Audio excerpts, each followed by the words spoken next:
कोल्हापुरात 2 ऑगस्टला सत्यशोधक इतिहास परिषदेच्या वतीनं लोकशाहीर अण्णाभाऊ साठे साहित्य संमेलनाचं आयोजन करण्यात येणार आहे। या संमेलनात डॉक्टर भारत पाटणकर, प्राध्यापक किसनराव कुराडे यांना लोकशाहीर अण्णाभाऊ साठे जीवनगौरव पुरस्कार देऊन सन्मानित करण्यात येणार आहे, अशी माहिती परिषदेच्या वतीनं मदन पवार यांनी पत्रकार बैठकीत दिली।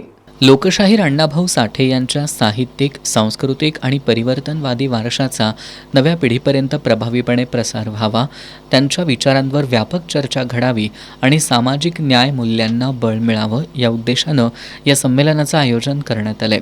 कोल्हापुरातील शाहू स्मारक भवन इथं होणाऱ्या या संमेलनाचे अध्यक्ष ज्येष्ठ विचारवंत आणि साहित्यिक डॉक्टर श्रीपाल सबनीस हे आहेत, तर संमेलनाचं उद्घाटन प्रसिद्ध शाहीर दिलीप सावंत यांच्या हस्ते होणार आहे, तर स्वागताध्यक्ष विचारवंत डॉक्टर DY जमादार असणार आहेत, अशी माहिती सत्यशोधक इतिहास परिषदेचे मदन पवार यांनी दिली।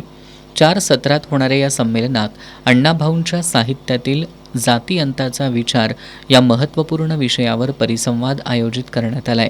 यामध्ये डॉक्टर वैशाली चौगुले आणि राहुल सडोलीकर हे अण्णाभाऊ साठे यांच्या साहित्यामधील सामाजिक समता, जातीअंत, परिवर्तनवादी विचार आणि समकालीन संदर्भ यावर विचार मांडणार आहेत। या संमेलनात डॉक्टर भारत पाटणकर, प्राध्यापक किसनराव कुराडे यांना लोकशाहीर अण्णाभाऊ साठे जीवनगौरव पुरस्कार दिला जाणार आहे। तसंच कवी संमेलनाचंही आयोजन करण्यात आले।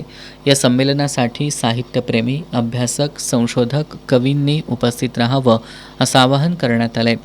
पत्रकार परिषदेला अंतिमा कोल्हापूरकर, शंकर पुजारी, सुनील जाधव उपस्थित होते।